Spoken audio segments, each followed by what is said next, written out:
प्रिय विद्यार्थियों नमस्कार। मैं त्रिलोकी सिंह अपनी लेक्चर सीरीज़ के अगले टॉपिक शिक्षण के कौशल में आज स्पष्टीकरण कौशल पे डिस्कस करने के लिए उपस्थित हुआ हूँ। तो मुझे लगता है कि अपने लास्ट लेक्चर्स में हम लोगों ने जो आपस में चर्चा की और मैंने जो समझाने का प्रयास किया, मैं आशा करता हूँ कि उन कौशल के बारे में, उन स्किल्स के बारे में आपको जहाँ तक संभव है समझ में आया होगा। और मुझे उम्मीद है कि जब आप शिक्षण कार्य में होंगे तो इन स्किल्स का बेहतरीन तरीके से प्रयोग करने का प्रयास करेंगे। चलिए अब हम समझते हैं कि ये जो स्पष्टीकरण का कौशल है ये क्या है और ये क्यों ज़रूरी है। देखिए यहाँ पे वर्ड यूज़ किया गया है स्पष्टीकरण, एक्सप्लेनिंग। इसको एक पर्याय के रूप में व्याख्या शब्द से भी डिनोट किया जाता है। एक्चुअल में है क्या, स्पष्टीकरण क्या है, व्याख्या क्या है? सामान्यतः हम लोग देखते हैं कि जब हम किसी से कोई बात कहते हैं तो उसको समझाने के लिए उससे जुड़े हुए बहुत सारी विषय वस्तु को भी रखते हैं। कभी कभी क्या होता है कि कोई भी बात इतनी सहज होती है कि सामने वाले को सहजता से ही समझ में आ जाती है, लेकिन कभी कभी कुछ तथ्य ऐसे होते हैं कि जो समझ में नहीं आते। तो उसके लिए हम उससे संबंधित या उससे संदर्भित बहुत सारे तथ्य हैं या बहुत सारी बातें हैं या बहुत सारे कथन हैं, उनको हम रखते हैं। जब किसी फैक्ट को, किसी ट्रुथ को, किसी स्टेटमेंट को समझाने के लिए उससे संबद्ध बहुत सारे तथ्यों को रखा जाता है ताकि वो एक पर्टिकुलर स्टेटमेंट सहजता से समझ में आ जाए। तो मुझे लगता है कि ये स्पष्टीकरण की क्रिया होती है, मीन्स ये व्याख्या की क्रिया होती है। कक्ष की परिस्थिति में जब टीचर और स्टूडेंट आमने सामने होते हैं, क्योंकि वो जो कंटेंट होता है वो कहीं ना कहीं विद्यार्थियों के लिए नया ही होता है, क्योंकि यदि वो नया नहीं हो तो विद्यार्थी अगली कक्षा में पहुंच जाए। मीन्स प्रत्येक कक्षा के अनुसार कंटेंट को ड्रा किया जाता है, विषय सामग्री का हिस्सा बनाया जाता है। प्रत्येक कक्षा का नया सिलेबस होता है। इसी वजह से कनेक्टिविटी होती है ताकि पूर्व ज्ञान से संपर्क बना रहे स्टूडेंट का। लेकिन जब अगली कक्षा में पहुंचते हैं तो वो कंटेंट को और एक्स्ट्रा कर दिया जाता है, उसको और एक्सपेंड कर दिया जाता है। तो ऐसी परिस्थिति में जब शिक्षक किसी नए कंटेंट को कक्षा में डिस्कस कर रहा होता है तो उसको उस कंटेंट को समझाने के लिए उसको और भी एक्सपेंड करना होता है। एक्सपेंड करने के लिए उसको और सारी इन्फॉर्मेशंस चाहिए होती हैं। जब बहुत सारी इन्फॉर्मेशंस को आधार बना के उस पर्टिकुलर कंटेंट को समझाने का जो प्रयास किया जाता है वही तो उसकी व्याख्या है। तो ऐसी परिस्थिति में शिक्षक को बहुत सारी एक्शंस, क्रियाओं, प्रोसेस, फंक्शंस को यूज करना होता है, अपनी भाव भंगिमाओं को यूज करना होता है, अपने व्यवहार के उतार चढ़ाव को यूज करना होता है। तो ये जो परिस्थिति बनती है ये स्पष्टीकरण या व्याख्या की परिस्थिति बनती है। शिक्षण में अनेक प्रकार के सिद्धांत, प्रत्यय तथा नियमों आदि को भी समझाना रहता है, क्योंकि जो विषय सामग्री है वो कहीं ना कहीं घटनाक्रम से संबंधित, किसी नियम से संबंधित देखिए होती है। हम सामान्य परिस्थिति में जो कक्षा की विषय सामग्री होती है उसको दो आयामों पे पढ़ते हैं, एक तो थ्योरी और दूसरा प्रैक्टिकल। थ्योरी जो होती है वो विषय सामग्री लिखित में होती है जिसको हमें रीड करना होता है और समझना होता है।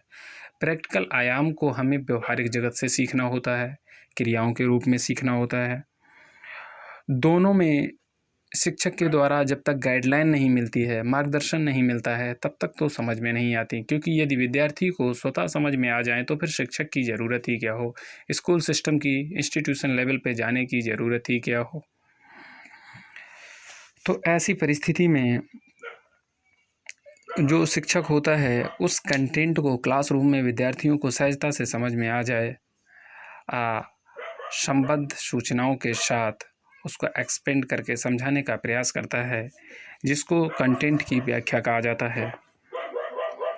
इस व्याख्या या स्पष्टीकरण के कौशल के अंतर्गत विषय वस्तु पर आधारित परस्पर पूरी तरह से संबंधित क्रमबद्ध तथा सार्थक कथन शिक्षक द्वारा सामान्यतः प्रयोग किए जाते हैं। यहाँ पे मैंने समझाने का प्रयास किया है कि 3-4 लाइन में कि ये क्या है। यह कौशल शिक्षक व्यवहारों का वह समूह है जिसके द्वारा किसी संप्रत्यय, सिद्धांत, नियम, पद, परिभाषा, विधि, प्रविधि तथा संरचना आदि को भली भांति समझाने के लिए अंतः संबंधित एवं अंतः आश्रित कथनों का प्रयोग किया जाता है। अंतः संबंधित और अंतः आश्रित मीन्स क्या? वो सारी की सारी इन्फॉर्मेशंस, वो सारे के सारे स्टेटमेंट्स जो उस कंटेंट से संबद्ध होते हैं, ताकि उन कंटेंट को, कुछ नियमों को, कुछ पद को, परिभाषाओं को, विधि प्रविधियों को, सिद्धांत, संप्रत्यय जो भी हैं, उसको सहजता से विद्यार्थी लर्न कर सके, समझ सके।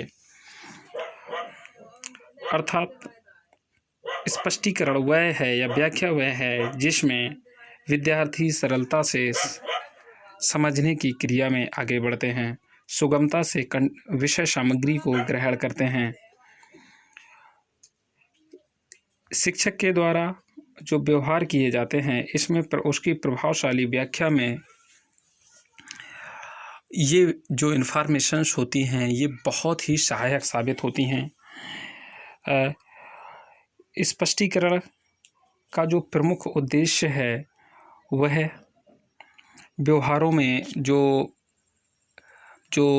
विषय सामग्री से संबंधित जो कक्ष में विद्यार्थी बैठे हैं, उनके व्यवहारों में सुधार करना, उस विषय सामग्री के सापेक्ष विद्यार्थियों में अंडरस्टैंडिंग को डेवलप करना, उस कंटेंट को ग्रहण करने की क्षमता विकसित करना, और इस तरीके से बहुत सारी क्रियाओं और प्रक्रियाओं को समझना होता है। क्योंकि एक जो शिक्षक है, जब वो अपने विद्यार्थियों को क्लासरूम में पढ़ाता है, तो उसके सामने जो सबसे बड़ी समस्या आती है वो यही आती है कि उसके लिए ये जज करना बहुत आवश्यक हो जाता है कि जो वो पढ़ा रहा है उसके विद्यार्थी उसमें अटेंटिव हैं या नहीं।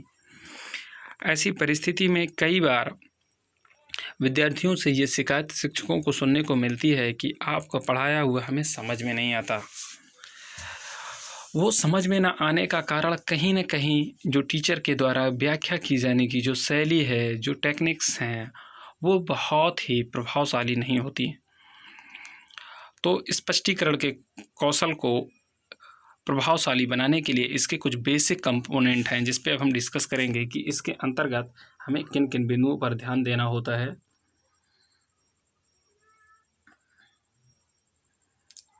पहला है प्रारंभिक कथनों का स्पष्टता से प्रयोग। शिक्षक को इसके लिए आवश्यक है कि जब वो अपनी कक्षा में कंटेंट की व्याख्या शुरू कर रहा है, तो उसको इनिशियल स्टेज पे जो स्टेटमेंट बोले जा रहे हैं, मीन्स क्या कि वैसे तो पूरे क्लासरूम की टाइमिंग में जो स्टेटमेंट बोले जाते हैं, प्रत्येक आयाम पे टीचर को अटेंटिव रहना चाहिए। अगर उसका स्पष्टीकरण बहुत क्लियर नहीं होगा, मीन्स उसके स्टेटमेंट एकदम क्लियर नहीं होंगे, तो विद्यार्थी उनको ग्रैस्प नहीं कर पाएगा। लेकिन क्योंकि हमें या शिक्षक को ये ज़रूरी होता है कि कहा जाता है कि यदि शुरुआत अच्छी हो तो अंत अच्छा हो ही जाता है। तो जो इनिशियल अवस्था है, जब स्टेटमेंट जारी कर रहा है, वो कुछ भी बोल रहा है, इन्फॉर्मेशंस दे रहा है, तो वो एकदम क्लियर होना चाहिए। नंबर दूसरा है निष्कर्षात्मक कथन का स्पष्ट होना। मीन्स जो एक्सप्लेन करने के बाद जो रिजल्ट के रूप में, आउटपुट के रूप में, मीन्स क्या लर्न करना है, उससे क्या निचोड़ निकल रहा है, वो एकदम क्लियर होना चाहिए। भाषा जो है वो उसमें एक रिदम होना चाहिए, फ्लोय होना चाहिए। उसको कहाँ पे रुकना है, टीचर को कहाँ पे कंटिन्यू करना है, कहाँ पे लाउडली बोलना है, कहाँ पे स्लोली बोलना है, उसको ये ज्ञान होना चाहिए। उपयुक्त शब्दों का प्रयोग। एक स्थिति विशेष में एक शिक्षक को किन किन शब्दों का प्रयोग करना है, उनको कैसे प्रयोग करना है, एक शिक्षक को ये जानकारी होनी चाहिए। कथनों में तारतम्यता होनी चाहिए। जो स्टेटमेंट्स हैं उनमें गैप नहीं होना चाहिए। तारतम्यता मीन्स वो सीक्वेंस में, हाँ, ये ना हो कि क्लासरूम में लेक्चर के दरमियान टीचर कुछ पढ़ाए, उसके बाद कुछ ठहर जाए, फिर किताब पढ़ने लगे, फिर कुछ और करने लगे, बाहर निकल जाए। मीन्स इस टाइप की जब एक्टिविटीज़ क्लासरूम में होती हैं तो स्वाभाविक है कि विद्यार्थी अटेंटिव नहीं रह पाते हैं। असंबद्ध कथनों की अनुपस्थिति, जिन स्टेटमेंट्स की कोई सार्थकता नहीं है, वो यदि विषय वस्तु से संगत नहीं है तो उनको वहाँ पे प्रयोग नहीं करना चाहिए। विचारों में परस्पर जोड़ने वाले शब्दों का प्रयोग होना चाहिए। ओके। विद्यार्थियों के बोध के परीक्षण हेतु बीच में पूछे गए प्रश्न बहुत ही महत्वपूर्ण हैं। विद्यार्थियों के बोध के परीक्षण के लिए जो प्रश्न पूछे जाते हैं वो क्लासरूम की परिस्थिति में विद्यार्थियों को सबसे ज़्यादा मोटिवेट करते हैं। सडनली यदि क्लासरूम के दरमियान एक कॉमन क्वेश्चन किया जाता है और विद्यार्थियों को ये पता नहीं है कि वो किससे पूछा जा रहा है, तो सारे विद्यार्थी कॉन्शियस हो जाते हैं। ऐसी परिस्थिति में सारे विद्यार्थियों के माइंड में ये थॉट रन करने लगता है कि मेरे से भी पूछा जा सकता है, तो वो रुचि लेते हैं। ये इंटरेस्ट ऑफ लर्निंग के लिए बहुत ही महत्वपूर्ण है। हम इसमें नेक्स्ट पॉइंट पे देख रहे हैं कि क्या है। इसके लिए स्पष्टीकरण के कौशल में एक शिक्षक है, उसकी भाव भंगिमाएँ, फेशियल एक्सप्रेशंस और उसका आई कांटेक्ट बहुत महत्वपूर्ण होता है। ये बहुत मायने रखता है। यदि एक शिक्षक के figural expressions, facial expression classroom में बहुत अच्छे नहीं हैं, मीन्स स्ट्रेसफुल सिचुएशन में है, उसके चेहरे से डिप्रेशन या झलक रहा है, तो स्वाभाविक है कि उसके विद्यार्थी उसके क्लासरूम में इंटरेस्ट नहीं लेंगे। इसलिए भाव भंगिमाएँ बहुत ज़रूरी है। क्लासरूम में जब टीचर टीच कर रहा है तो उसका यदि आई कांटेक्ट क्लियर नहीं है, विद्यार्थियों को ये लगता है कि ये मेरी तरफ तो देख ही नहीं रहा है, एक ग्रुप विशेष की तरफ या एक व्यक्ति विशेष की तरफ देख रहा है, तो बाकी विद्यार्थी उसमें इंटरेस्ट नहीं लेते हैं। शिक्षक का आई कांटेक्ट इस तरीके से होना चाहिए ताकि प्रत्येक विद्यार्थी को लगे कि ये टीचर मुझसे जुड़ा हुआ है। और फेशियल एक्सप्रेशंस बहुत उचित होना ज़रूरी है। टीचर के चेहरे पे भाव भंगिमाओं का जो आवरण बनता है उससे पूरी की पूरी उसकी क्लासरूम प्रभावित होती है। इसके लिए ज़रूरी है, कुछ पॉइंट्स में मैंने मेंशन किया है।